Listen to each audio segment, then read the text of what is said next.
Hey everyone, it's Rihanna and welcome back to another video. This is my first video of 2016 and of course I have to be counting down my top 10 most anticipated films of this year. Haven't done my top 10 of 2015? Oh no, that will be along very soon, I promise. I just need to see all of the films first. But I couldn't leave you hanging on what I'm most anticipating this year. I don't like to call it 2016, I like to call it Rogue One: A Star Wars Story and all of the comic book movies. While I'm doing this top 10 list, please bear in mind that this is my personal list. I may have missed a few indie films off of this and UK has horrible release dates, so some of these might even be released in 2017. I don't know, but this is my personal list. You feel free to leave all of your most anticipated films down below in the comments. Please be nice. So before we actually get into my top 10, I do have 5 honourable mentions which I will just quickly run over. I'm really excited for these films. They just didn't make my top 10 list. First of all, we have Assassin's Creed. Looks incredible. The cast is incredible. The same director did Macbeth, which looked spectacular. So I'm very excited for that. Then we have Passengers, which stars Jennifer Lawrence and Chris Pratt. It's a sci-fi romance comedy film and I don't know what else I could ask for in life other than Passengers. I'm really excited for it. We have Doctor Strange, which is starring Benedict Cumberbatch as Doctor Strange, and I don't really know too much about Doctor Strange as a character, but it's going to be Marvel's visual masterpiece. I really cannot wait. The set pictures look awesome. The next honourable mention is Deadpool. It's an R-rated superhero movie and the comedy looks awesome and I cannot wait for that one. The action looks incredible. And the last honourable mention on this list is Everybody Wants Some, which is the new film by Richard Linklater. I watched Dazed and Confused for the first time last year and fell in love with it, and this is supposed to be its spiritual sequel, so I'm super duper excited for that. Okay, so let's get into my top 10 most anticipated films of 2016. So coming in at number 10, we have Batman vs Superman: Dawn of Justice. This is probably a lot higher on most people's lists. However, I made the mistake of watching the most recent trailer for Batman vs Superman: Dawn of Justice just yesterday. I was avoiding it because people said it ruined things and it wasn't a good trailer, and I thought, you know what, I'm gonna go see this movie anyway, so I might as well just watch the trailer. Yeah. Not that I'm not excited for Batman vs Superman: Dawn of Justice, it's just that that trailer really brought my hype level down. It revealed too much for me, they put too much in it, the scenes were cut weirdly, and I just didn't enjoy the trailer overall. I love seeing Wonder Woman. She was probably my favourite part of the trailer. Like, I'm super excited to see Wonder Woman. I'm sure that Zack Snyder has so many more surprises in store for us audience members, so I am not worried about Batman vs Superman at this point. It's just that that trailer brought my hype level really down. Coming in at number 9 on the list is Hail Caesar, which is the new Coen brothers film. It looks like they're going back to their old comedy. The ensemble cast looks great. It has Scarlett Johansson, Jonah Hill, Josh Brolin, Channing Tatum. I'm super excited for Hail Caesar. The only comedy I've seen from the Coen brothers was Oh Brother, Where Art Thou? I need to go back and watch all of their old comedies though, because I'm super excited for Hail Caesar, and if this is anything like their old stuff, I know I'm gonna love their old stuff because the trailer for this just looks great. It's a film that's about the film industry and filmmaking, so naturally I'm going to love it. Coming in at number 8 on my list, we return to the wizarding world of Harry Potter in Fantastic Beasts and Where to Find Them. I'm so excited for this. Harry Potter was basically my childhood, and I really don't know too much about Fantastic Beasts and Where to Find Them apart from the teaser trailer. It has Eddie Redmayne in it. The teaser trailer shows him that he's let all these beasts out of a suitcase, and it just looks like so much fun. The adventure looks great, probably the action's gonna be great, and I'm really excited just to go back into the wizarding world. I've missed it a lot. Coming in at number 7 on my list is probably a lot higher on everyone else's list as well, and that is X-Men Apocalypse, and I believe this is the concluding trilogy to the X-Men prequels. I don't know whether they're going to make any more after this.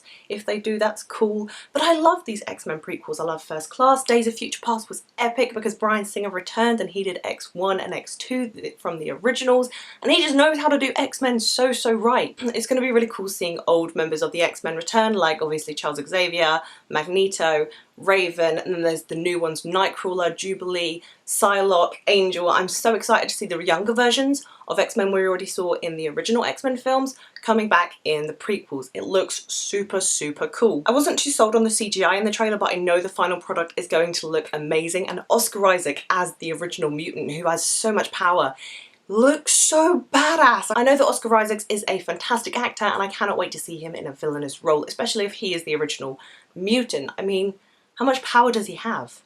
Like, I'm genuinely scared for these characters' lives right now. Coming in at number 6 on my list is Martin Scorsese's new film, Silence, and I don't know too much about Silence apart from the plot that's on IMDb, which says it's about 2 Jewish priests who travel to Japan to locate their mentor and protege and face violence and prosecution. And that's all I really know about the plot. I know the cast involves Adam Driver, Kylo Ren himself. I'm really excited to see him in one of these roles. Liam Neeson and Andrew Garfield. A great cast of actors who we know can act in a Martin Scorsese film where we know he can direct. And we haven't had a Martin Scorsese film since Wolf of Wall Street in 2013. That's 2 years too long. Anything with Martin Scorsese's name on it, I'm excited about it. The cast looks great, the concept looks great. I'm just really, really ready for some Martin Scorsese. Tension building, violence, prosecution, I'm all about that life. I'm really, really looking forward to Silence. It doesn't have an official release date yet, but it's gonna happen. It better happen. Coming in at number 5 on my list, I think is going to be a lot lower on people's lists, but it's high on mine, and that is The Jungle Book, directed by Jon Favreau. I love the trailer for this film. Jungle Book was one of my favourite childhood movies, and just seeing it live action with all the voice cast, like Scarlett Johansson as Car, when you heard her voice in the trailer, I just got chills everywhere, and I'm really looking forward to Bill Murray as Baloo as well.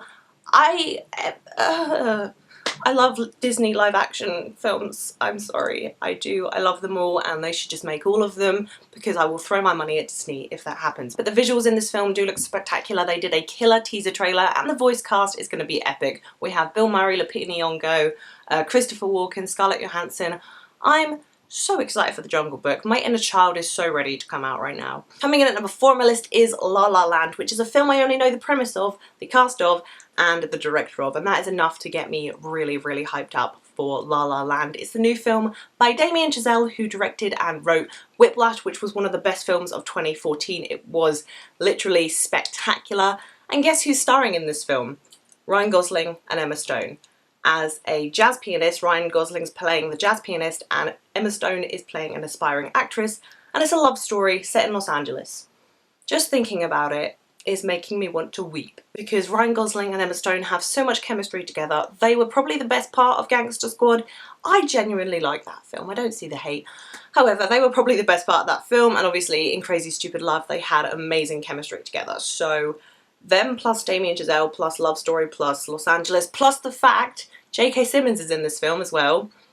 I'm so excited for La La Land. I haven't seen set pictures, I haven't seen most things apart from what I've already told you. I am so hyped for La La Land. I really cannot wait to see what Damien Chazelle does next. We're getting into the top 3, and at number 3 I have Captain America Civil War. I love the trailer for this film, and I love Captain America as a series of Marvel films anyway. I love the first one no matter how much hate it gets, and Captain America Winter Soldier is literally an action superhero masterpiece. I love what the Russo brothers did with it. They are returning again for Civil War, and this is basically Avengers 2.5, and I'm so hyped for it. I love the trailer, I love the fact Bucky's back, I love the fact we're going to see Spider-Man and Black Panther, and I really want to see how they blossom the hatred between Iron Man and Captain America, because they have always been bros, and they were okay with each other at the end of Age of Ultron. So what has gone so wrong that's made these two hate each other? I can't stand the thought of Tony and Cap hating each other. It's just sad. From what we've seen in the trailer, the action is going to be badass, and I'm really, really excited for that. I'm just really worried that they won't have enough screen time for each Avenger that is in this film, because they're pretty much all there, plus Black Panther and Spider-Man.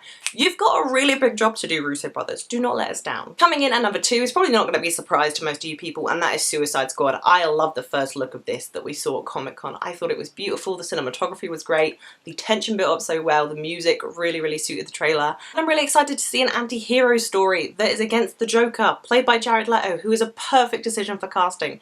And all around, actually, the Suicide Squad has been perfectly cast. I mean, we have Margot Robbie playing Harley Quinn, we have Cara Delevingne playing Enchantress, we have Will Smith playing Deadshot. I'm so excited for Suicide Squad. I'm far more excited about Suicide Squad than I am about Batman vs Superman. I cannot wait to see what David Ayer does with this cast of characters. I cannot wait to see how dark it is. I'm just so excited to see an anti-hero story. I'm getting over the top now, but I'm so excited for Suicide Squad. And of course, my number 1 most anticipated film of 2016 is going to be really obvious to you guys by now. That's because I haven't mentioned it in my honourable mentions or the rest of this list. And that is Rogue One, A Star Wars Story. We had episode 7 just now in December. I've seen it 3 times and I love it, and I just want to go back. Just like, take me back. I need to watch it 24 more times, and I need to know more about the Star Wars universe. Ever since having it back, I've just dove right into it again. I've rewatched the originals I think 3 times last year, and I loved every second of it, and I've just become this huge Star Wars nerd. My inner Star Wars nerd has just resurfaced. And the fact that we're getting another Star Wars movie this year has got me so excited. It's in December, it's the end of the year, I have to wait that long. Anyway, Rogue One, a Star Wars story, takes place after Revenge of the Sith and before A New Hope, and it's about the rebels collecting the plans for the Death Star, and it has a great cast: Felicity Jones, Mads Mikkelsen. I'm so excited for this film. Haven't seen that much, only seen a couple of set pictures for it. The poster looks gorgeous. I know that Gareth Edwards can definitely direct action and build tension in his films from Godzilla, which I didn't actually mind as a film, but yes. I'm so excited to go back into Star Wars. I'm so excited to have a new story, not with characters that we're going to see again because it's in an anthology. Yeah, Rogue One, a Star Wars story. I'm super intrigued by it just because it's a new story that we haven't seen before and it's not going to be continuing. It's probably going to be a standalone film. And I'm really excited about that. I want it to kind of wrap up. I want everything to just be completed so I don't have to wait another 5 years for another one. And with that concludes my top 10 most anticipated films of 2016. Of course, let me know what yours are down below in the comments. I would love to hear from you. I've probably missed tons of indies out and all of that jazz, but these are the ones that I'm just super excited for. I might die if I don't see them this very second. Since it is 2016, there are going to be some changes to my channel. Not drastic changes, I just want to kind of vamp things up and add a few new segments to my channel, be a bit more consistent. So look out for that. I'm very, very excited for that. If you guys like this video, please be sure to give it a thumbs up, and if you haven't already, please subscribe to my channel. I'll be bringing you lots more TV reviews and movie reviews and all of that lovely stuff to you guys very, very soon. All my social media links, including my Twitter, Facebook, Instagram and Letterboxd, will be down below. Come follow me. That's all I have for you today. Thank you so much for watching. Bye!